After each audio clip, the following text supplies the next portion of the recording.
जय भीम। अपनी बात को शुरू करते हुए बहुजन समाज में सभी जाति धर्मों में जन्मे सभी संतों, गुरुओं और महान पुरुषों को नमन करता हूं। सम्मानित साथियों, आज देश के कोने कोने से चल के आए बहुजन समाज के बहादुर योद्धाओं, इस मंच पर उपस्थित आजाद समाज पार्टी भीम आर्मी के सभी सम्मानित नेताओं, हमारे मिशन 78 अधिवक्ता मोर्चा, अनुशासन समिति, भीम आर्मी स्टूडेंट फेडरेशन और किसान मोर्चा, तमाम संगठनों के सम्मानित नेताओं, यहां उपस्थित हमारी माओ बहनों, नौजवान साथियों और मुझसे बड़े उम्र में बड़े सभी सम्मानित साथियों का मैं धन्यवाद करता हूं। आप जानते हो कि मैं आपसे हूं।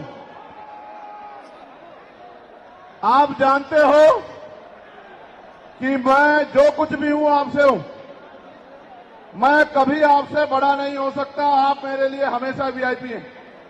जितना सम्मान मैं उस मंच पे बैठे लोगों का करता हूं, उससे ज्यादा सम्मान मैं आपका करता हूं। लेकिन मैं आपसे भी उम्मीद करता हूं, मैं आपसे भी ये उम्मीद करता हूं कि जैसे मंच पे बैठे हैं जिम्मेदारी से, सम्मान के साथ, ऐसे ही आप लोग भी जिम्मेदारी से बैठे, तभी आपकी इज्जत बढ़ेगी। अगर आप इज्जत नहीं बढ़ाना चाहते तो मैं क्या कर सकता हूं बताओ। मेरा तो प्रयास है कि आप इज्जत के साथ आगे बढ़ना सीख जाओ। जब तक आप इज्जत के साथ आगे बढ़ना नहीं सीखोगे, इस देश में आपकी बात मजबूत नहीं होगी। भेड़ बकरियां कभी राज नहीं करती, इतिहास गवाह है।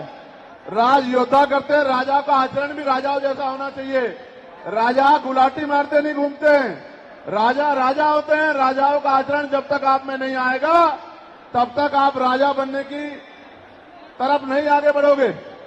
अगर बंदर को राजगद्दी सौंप दी जाए, क्या राज कर सकता है? नहीं कर सकता। राज करने के लिए राज जैसी सोच भी जो है अपने अंदर पैदा करनी पड़ेगी। सम्मानित साथियों, आज का जो आंदोलन था, आप और मैं जानते हैं कि वो हमने रामलीला मैदान में रखा था। कौन से मैदान में? जोर से बताओ। लेकिन रामलीला मैदान के पास हमारे मुस्लिम भाइयों का एक कार्यक्रम होता है जिसको हम लोग चेल्लुम के नाम से जानते हैं। 35-40 हजार की संख्या में वो लोग रोड से निकलते हैं और अपनी जो भी इबादत है उसको पूरा करते हैं। पुलिस प्रशासन का ये मानना था कि भाई पहले से ही वहां व्यवस्था अव्यवस्थित रहेगी, क्योंकि एक बहुत बड़ा आबादी, एक बहुत बड़ी जनसंख्या निकलेगी। अगर आपके लोग भी आ जाएंगे तो नुकसान हो सकता है, कोई टकराव हो सकता है, कहीं कोई आपराधिक तत्व का आदमी झगड़ा करा सकता है। तो आप अगर चाहें तो हम आपको परमिशन दे देंगे, लेकिन अगर आप खुद से मन में रखें और समझदारी दिखाएं तो ये समझौते, ये सम्मान का काम नहीं होगा। मैंने उनकी बात को सुना और मुझे महसूस हुआ कि हम प्रथम और अंत्य भारतीय हैं। हमारी भी भारत के प्रति उतनी जिम्मेदारी है जितनी कि दूसरे व्यक्ति की है। हम भी अपने देश को आगे बढ़ाना चाहते हैं। देश में भी जो हाशिए पे लोग हैं उनको आगे बढ़ाना चाहते हैं। तो हमें किसी भी तरह के अव्यवस्था में ना जाके अपने प्रोग्राम को कहीं और करना चाहिए। मैं जानता हूं कि जितने लोग अंदर हैं उससे 10 गुना लोग बाहर हैं, ग्राउंड में हैं, दिल्ली की सड़कों पे हैं, मैं जानता हूं।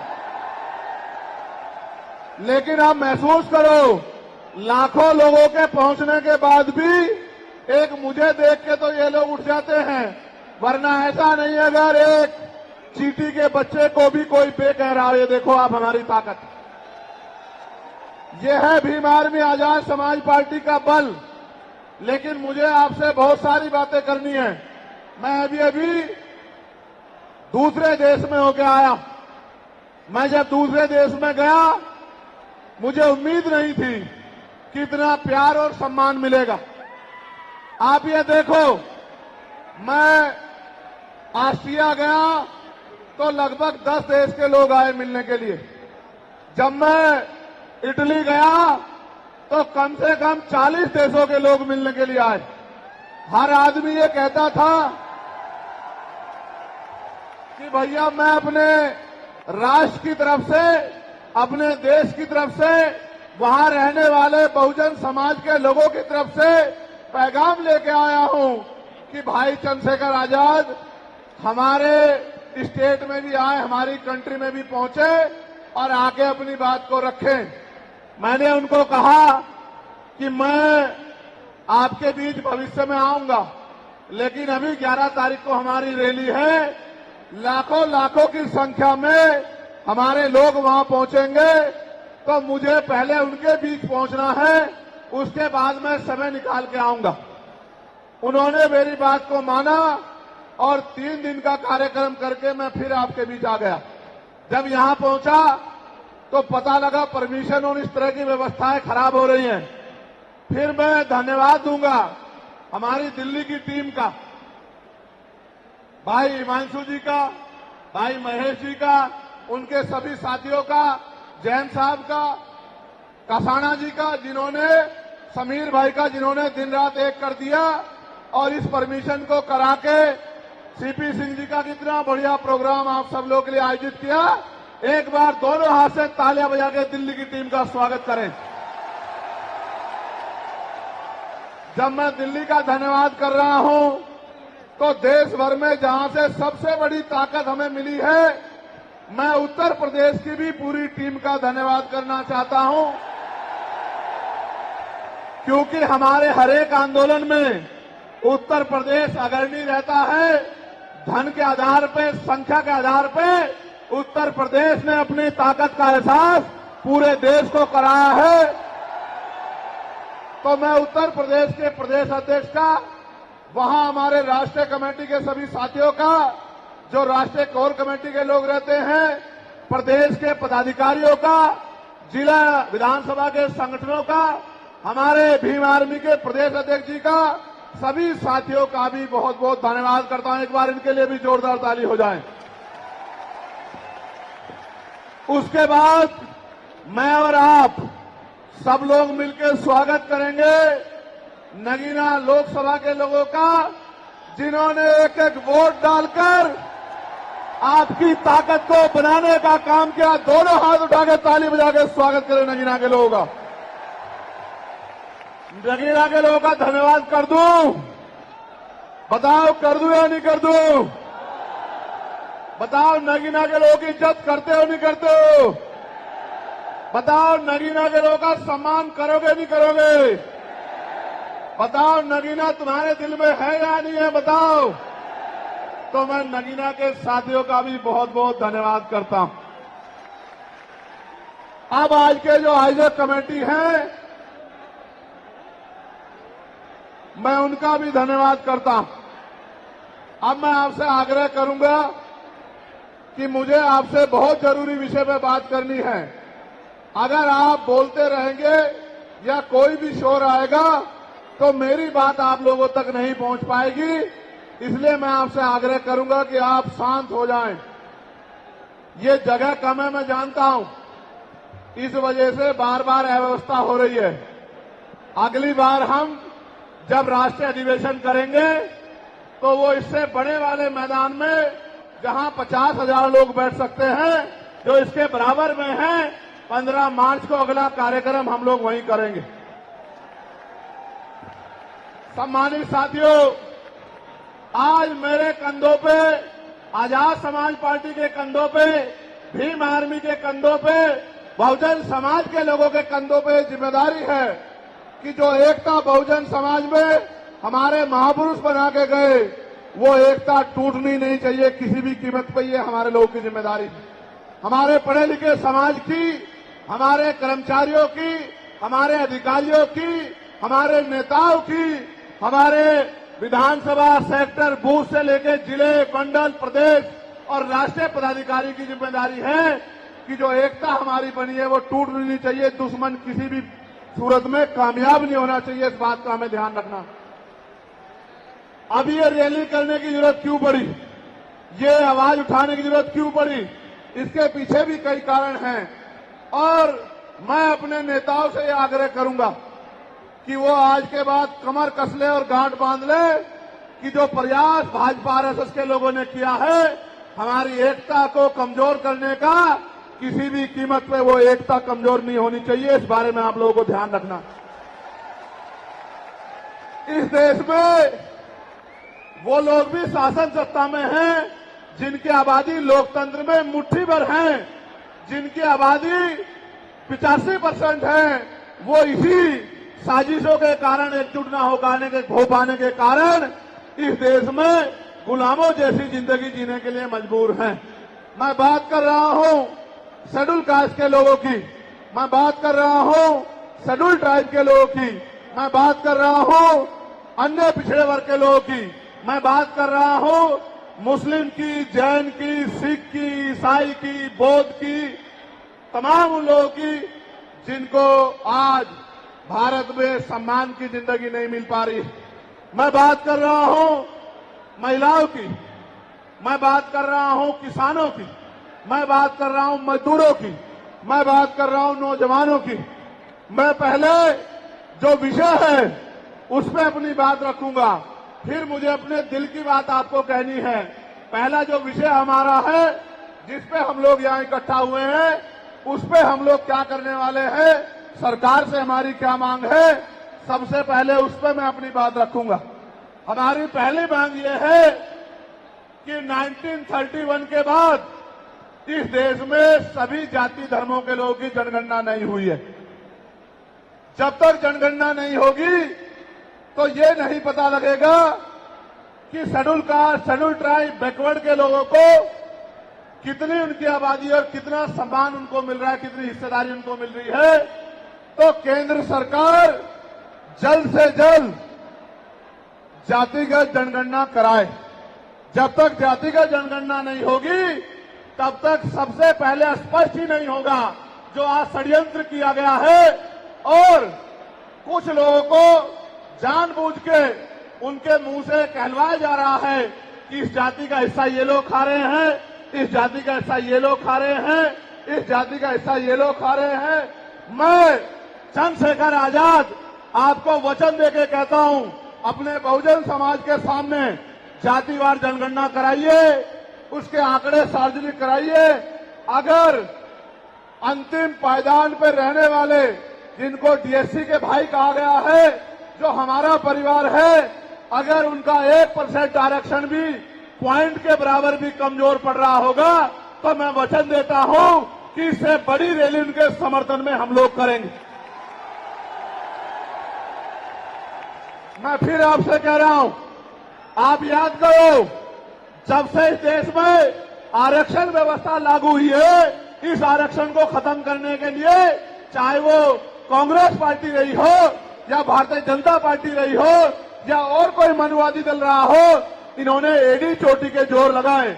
और आज जिन जातियों को गाली दी जा रही है, ये वही जातियां हैं जिन्होंने अपने बच्चे कुर्बान कर दिए लेकिन अपने अधिकारों की रक्षा की और आज भी इस देश में आरक्षण बचा हुआ है, नौकरियां बची हुई है, हिस्सेदारी बची हुई है, राजनीतिक व्यवस्था कायम है, लोकतांत्रिक व्यवस्था है।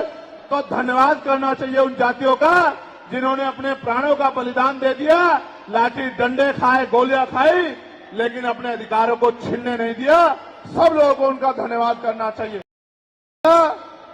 कि schedule caste, schedule tribe, backward के लोगों को कितनी उनकी आबादी और कितना सम्मान उनको मिल रहा है, कितनी हिस्सेदारी उनको मिल रही है। तो केंद्र सरकार जल्द से जल्द जातिगत जनगणना कराए। जब तक जातिगत जनगणना नहीं होगी तब तक सबसे पहले स्पष्ट ही नहीं होगा जो आज षड्यंत्र किया गया है और कुछ लोगों को जानबूझ के उनके मुंह से कहलवाया जा रहा है कि इस जाति का हिस्सा ये लोग खा रहे हैं, इस जाति का हिस्सा ये लोग खा रहे हैं, इस जाति का हिस्सा ये लोग खा रहे हैं। मैं चंद्रशेखर आजाद आपको वचन देके कहता हूं, अपने बहुजन समाज के सामने जातिवार जनगणना कराइए, उसके आंकड़े सार्वजनिक कराइए। अगर अंतिम पायदान पर रहने वाले, जिनको डीएससी के भाई कहा गया है, जो हमारा परिवार है, अगर उनका 1% आरक्षण भी पॉइंट के बराबर भी कमजोर पड़ रहा होगा, तो मैं वचन देता हूं कि इससे बड़ी रैली उनके समर्थन में हम लोग करेंगे। मैं फिर आपसे कह रहा हूं, आप याद करो, जब से इस देश में आरक्षण व्यवस्था लागू हुई है, इस आरक्षण को खत्म करने के लिए चाहे वो कांग्रेस पार्टी रही हो या भारतीय जनता पार्टी रही हो या और कोई मनुवादी दल रहा हो, इन्होंने एडी चोटी के जोर लगाए। और आज जिन जातियों को गाली दी जा रही है, ये वही जातियां हैं जिन्होंने अपने बच्चे कुर्बान कर दिए, लेकिन अपने अधिकारों की रक्षा की। और आज भी इस देश में आरक्षण बचा हुआ है, नौकरियां बची हुई है, हिस्सेदारी बची हुई है, राजनीतिक व्यवस्था कायम है, लोकतांत्रिक व्यवस्था है। तो धन्यवाद करना चाहिए उन जातियों का जिन्होंने अपने प्राणों का बलिदान दे दिया, लाठी डंडे खाए, गोलियां खाई, लेकिन अपने अधिकारों को छीनने नहीं दिया। सब लोगों को उनका धन्यवाद करना चाहिए। लेकिन दुश्मन का ये षड्यंत्र है और दुश्मन बड़ा समझदार है। दुश्मन जानता है कि 2 अप्रैल 2018 के बाद में ये दलित समाज एकजुट हो गया था। जब दलित समाज एकजुट हुआ तो वो ये सोचने लगे कि इनकी एकता को कैसे तोड़ा जाए। आप और मैं जानते हैं, जब हम मुट्ठी बनकर रहेंगे तो कोई हमारे अधिकारों को नहीं छीन सकता। लेकिन जब जब हम बट जाएंगे, एक उदाहरण के तौर पे बताता हूं, अगर आप झाड़ू की सिक्कों को इकट्ठा कर दोगे, वो सिक्के जो हैं एकजुट हो जाएंगे, उनको बांध दिया जाएगा तो वो सारा कचरा साफ कर देंगे। लेकिन अगर वो जो सिक्के होते हैं, अगर आपने उनको अलग अलग कर दिया तो वो कचरा साफ नहीं कर पाएंगे, वो खुद कचरा बन जाएंगे, उनकी कोई हैसियत नहीं बनेगी। इसलिए हमारे महापुरुषों ने बहुजन समाज में भाईचारे की बात की। और आप महसूस करो, बाबा साहब अम्बेडकर ने क्या नारा दिया? शिक्षित बनो, संगठित रहो और संघर्ष करो। हमें शिक्षित भी बनना है, संगठित भी होना है और अपने विरोधियों, बैरियों के खिलाफ संघर्ष भी करना है, अपने अधिकारों के लिए संघर्ष भी करना है। मैं जब देश के बाहर गया तो मैंने देखा कि वो लोग तरक्की कर रहे हैं, उनकी जिंदगी खुशहाल है, उनकी जिंदगी अच्छी बन रही है। लेकिन उनकी जिंदगी तो अच्छी बन रही है, लेकिन 75 साल की आजादी के बाद आज भी भारत में 80% लोग ऐसे हैं जो रोटी, कपड़ा, मकान से वंचित है, जिनको इज्जत की जिंदगी नहीं मिल रही। तो मैं ये देख रहा था, मुझे बड़ी खुशी हो रही थी। लेकिन जब मैं भारत की तरफ देखता हूं तो बड़ी निराशा हाथ लगती है। फिर ये महसूस करता हूं कि आज जो कुछ हमारे पास है वो हमारे महान पुरुषों की संघर्ष की वजह से है। अगर हमारे महान पुरुष संघर्ष नहीं करते तो जो आज हमें मिला है ये भी हमें किसी कीमत पे नहीं मिलता। आप जानते हैं, हमेशा आरक्षण के खिलाफ चाहे सुप्रीम कोर्ट हो या मनुवादी दल हो, सब लोगों ने आरक्षण को समाप्त करवाने के लिए एडी चोटी के जोर लगा दिए। और इसका सबसे बड़ा हमला इस पे कब हुआ? जब 10% ईडब्ल्यूएस लागू हुआ। मुझे माफी चाहते हुए कहना है कि हमारे दलों ने भी हाथ उठा के, जो हमारे पूर्व के दल थे, उनका समर्थन किया, जबकि वो आरक्षण पे सबसे बड़ा हमला था। अगर उसी दिन हम लोगों ने सड़कों पर निकल के अपनी आवाज को उठाया होता तो किसी की मां ने दूध नहीं पिलाया होता कि वो दोबारा आरक्षण पे हमला करने के बारे में सोच लेता। ये भाजपा के लोग जो सत्ता में बैठे हैं, इन्होंने वोट तो आपसे हमसे ली धर्म के नाम पे, भाईचारे के नाम पे, लेकिन सत्ता में आके ये लोग अपने लोगों का काम करने लगे, अपने महापुरुषों की विचारधारा को आगे बढ़ाने लगे और हम लोग रोटी रोटी के लिए मोहताज लोग, जुल्म जाति के शिकार लोग परेशानी की जिंदगी जीने लगे।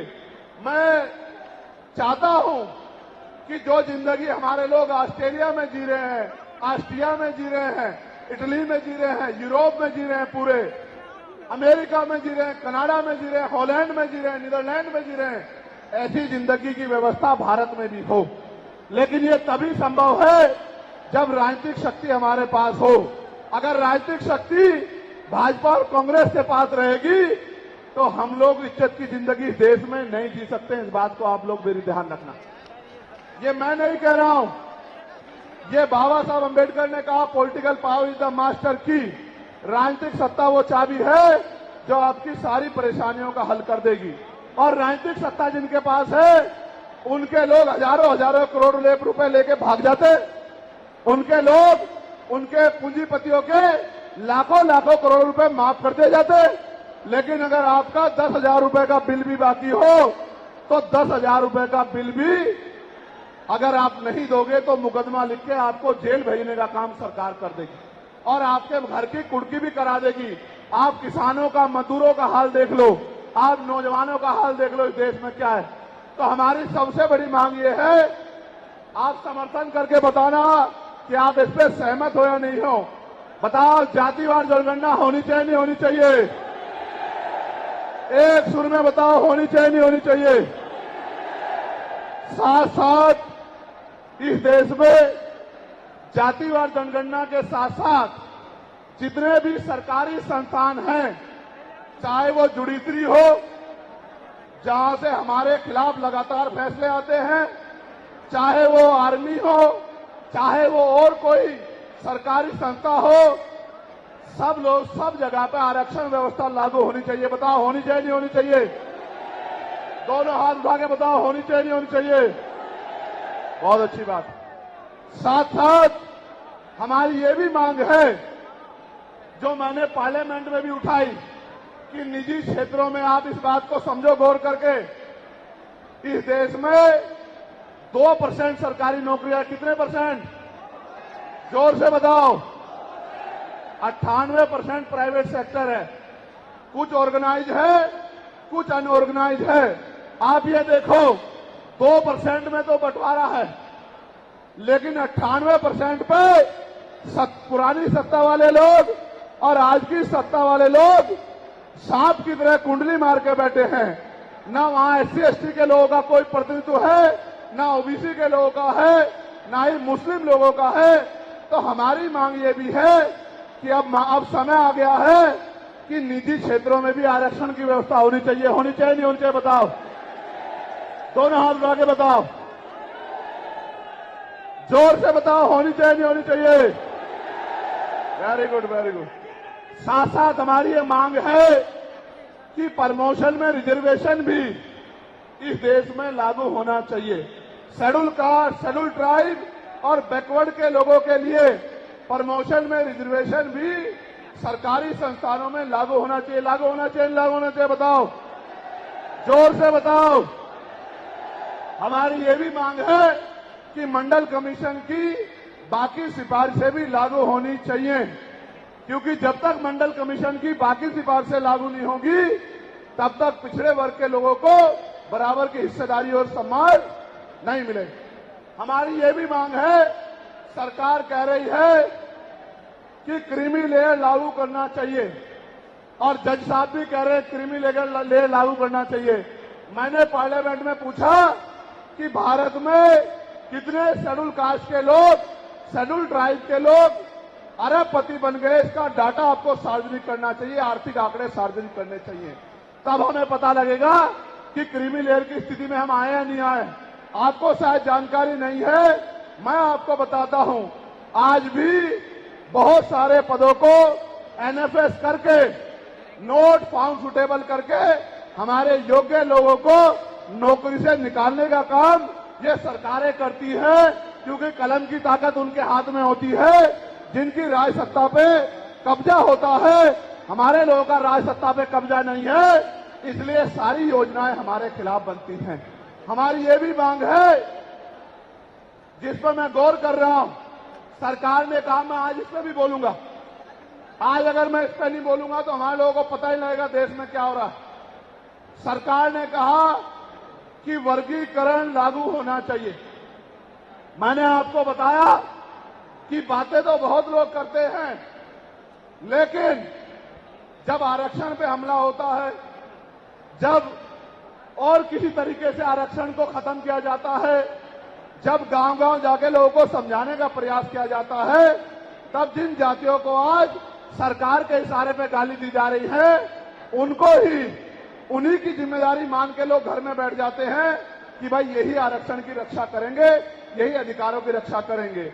लेकिन सच ये है, अगर सरकार की मंशा वर्गीकरण के जरिए वास्तविकता में निचले पायदान पे बैठे अंतिम व्यक्ति को ऊपर उठाने की होती, तो जिस तरह से 10% आर्थिक आधार पर आरक्षण की व्यवस्था की गई थी, 10% आरक्षण की व्यवस्था डीएससी के भाइयों के लिए, डीएससी परिवारों के लिए सरकार कर सकती थी। उनका कोई मतलब नहीं बैठता था कि इन्हीं में टुकड़ा डाल दे, क्योंकि सरकार जानती है इनमें बंटवारा हो जाएगा तो इनके खिलाफ आंदोलन आसान हो जाएगा, इनको पता भी नहीं चलेगा कब इनके अधिकार खत्म हो गए। मैं आपसे कहना चाहता हूं, सरकार बताए उनके पास वर्गीकरण की क्या पॉलिसी है, किस आधार पे वो वर्गीकरण करना चाहते हैं, कौन से आंकड़े उनके पास है, कौन से डाटा उनके पास है। मैं सरकार से जानना चाहता हूं, सरकार कमेटियां बना दे और वर्गीकरण किस फॉर्मूले पे करेगी ये भी बता दे। हम सरकार को भी सुनना चाहते हैं। अभी देश में पिछले दरवाजे से कुछ नहीं होगा, जो कुछ होगा आमने सामने होगा। अगर हमारे अधिकारों की बात आएगी तो लड़ाई आमने सामने लड़ी जाएगी। सरकार ये भी बताए क्या वह रोस्टर में बदलाव करेगी, क्या सरकार रोस्टर में बदलाव करेगी, सरकार बताएगी। हमारे लोग तो अभी सही तरह से चीजों को नहीं जानते हैं। मैं ये भी विश्वास दिलाता हूं, स्पेशली डीएससी के भाइयों को कह रहा हूं, मेरी बात को गौर से सुनना। स्पेशली डीएससी के भाइयों को कह रहा हूं, उन जातियों को जो लोग आंदोलन कर रहे हैं, आपको एहसास नहीं है, जब देने की बारी आएगी हम बताएंगे अपने भाइयों को किस तरह से आगे बढ़ाया जाता है, किस तरह से उनकी हिस्सेदारी दी जाती है। अभी तो हम पे देने कुछ है ही नहीं।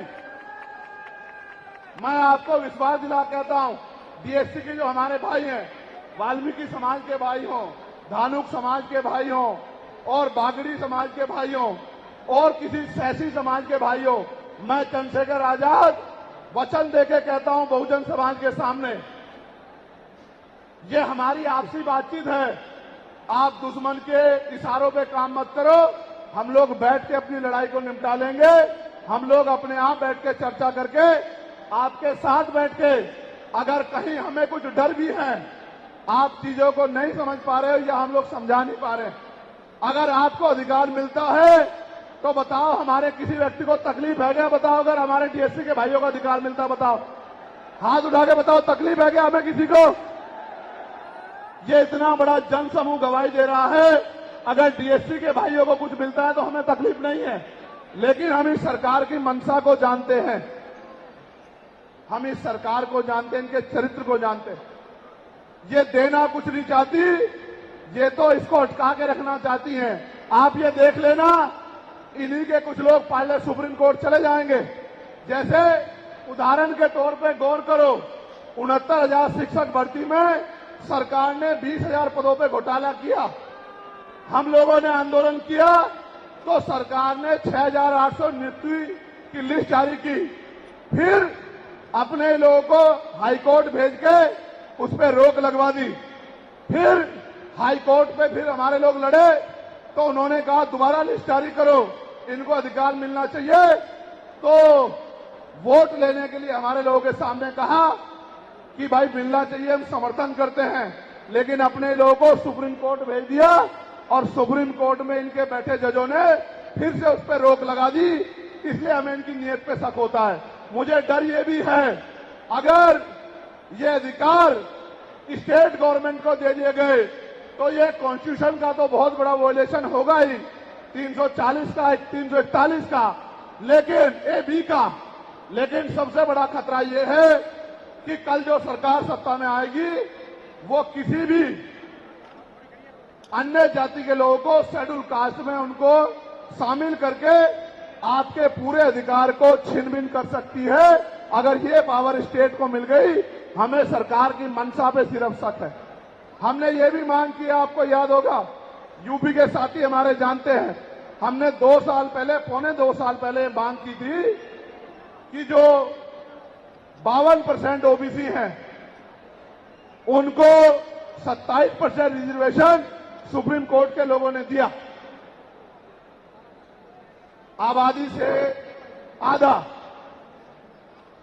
सुप्रीम कोर्ट ने मंडल कमीशन की रिपोर्ट के बाद ना चाहते हुए सरकार ने कर दिया, तो सुप्रीम कोर्ट ने अपने तरीके से रोक लगा के 27% दिया। हमने मांग की पौने 2 साल पहले यूपी में गोरखपुर में पीसी करके कि ओबीसी की आबादी तो 52% ही है, तो 15%, 27% से अलग 15% आरक्षण की व्यवस्था अलग से अति पिछड़ी जातियों को करानी चाहिए। मांग हमने पौने 2 साल पहले उत्तर प्रदेश में उठाई थी। उसके बाद उसी दिन हमने मांग उठाई, क्योंकि हमें नए चरित्र है। हम बाबा साहब अम्बेडकर को, माननीय काशीराम साहब को अपना नेता मानते हैं, हम ज्योतिबा फूले साहू जी महाराज को अपना नेता मानते हैं। हमने मांग उठाई थी, हम मामला रामसू वर्मा और सर छोटू राम को अपना नेता मानते हैं, हम चौधरी महाराज सिंह भारती को अपना नेता मानते हैं, हम कोतवाल धन सिंह गुर्जर को अपना नेता मानते हैं। हमने मांग उठाई थी कि भाई हमारी आबादी बढ़ रही है, 2011 के बाद जनगणना नहीं हुई और जो जनगणना हुई उसके आंकड़े जारी नहीं हुए, इसलिए हम लोग मांग करते हैं कि जिन जातियों को अवसर नहीं मिले पहले तो उनको तैयार किया जाए और फिर उनको 5% अतिरिक्त आरक्षण शेड्यूल कास्ट में 15% अतिरिक्त देकर उनको मुख्य धारा में लाया जाए। जब हम 2 साल पहले इसकी मांग कर रहे हैं तो हम डीएससी के भाइयों के विरोधी कैसे हो सकते हैं, आप लोग बताओ। तब तो वो आंदोलन भी नहीं चला रहे थे, हम तो आंदोलन चला के मांग कर रहे थे कि मिलना चाहिए, मिलना चाहिए। लेकिन मैं आज भी कहता हूं, हमारी ये मांग है कि अब समय आ गया देश में कि आरक्षण की सीमा बढ़ाई जानी चाहिए, आरक्षण की कैप खत्म की जानी चाहिए और 100% रिजर्वेशन इस देश में लागू होना चाहिए। जिसकी जितनी संख्या भारी उसकी उतनी हिस्सेदारी का लाभ उनको मिलना चाहिए। आप फिर कह रहा हूं, जातिगत जनगणना कराओ और 100% आरक्षण करो। मैं तो स्वर्ण जातियों का सबसे बड़ा हितैषी हूं, उनको 10% आरक्षण क्यों दे रहे हो? मेरी ये मांग है। मैं तो अपने लोगों के आरक्षण में से भी उनके लिए मांग करता हूं। उनकी आबादी तो 15% भी नहीं है। मैं ये कहता हूं कि उनका अलग से ब्लॉक बना के उनको 20% आरक्षण सरकार को देना चाहिए और 80% आरक्षण को एससी, एसटी, ओबीसी के लिए फ्री कर देना चाहिए। जबकि काशीराम साहब तो 85% की बात करते थे, लेकिन मैं समझता हूं कि उनमें भी लोग गरीब हैं, इसलिए मैं उनका 5% और बढ़ा रहा हूं। लेकिन पहले देश को ये तो बता दो, जातिगत जनगणना करा के, कि भाई अभी तक उनका प्रतिनिधित्व कितना है, अभी तक उनकी सरकारी नौकरियों में हिस्सेदारी कितनी है और कितनी कमी उनकी है जो आपने 10% उनको दे दिया। आज हम लोग एक और मांग भी उठाते हैं कि कास्ट का आरक्षण बढ़ा के उसकी संख्या के आधार पे 25% करना चाहिए। बताओ सहमत हो नहीं सहमत हो? जोर से हाथ उठा के, दोनों हाथ उठा के बताओ सहमत हो नहीं सहमत हो? तो ये हमारी वो मांगे हैं जिनके लिए आज हम लोग यहां इकट्ठा हुए हैं। और हम इकट्ठा नहीं हुए आज तो मजबूरी या अपने देश से प्यार था कि हमने अपने आंदोलन को बदलाव कर लिया। अगली बार अधिवेशन तो होगा इंदौर में, लेकिन जब तो इस बार एक और बड़ा आंदोलन रामलीला मैदान में, और रामलीला मैदान से अपनी ही पार्लियामेंट का घेराव करके अपनी मांगों को उठाने के लिए हम लोग करेंगे। बताओ मदद करोगे नहीं करोगे?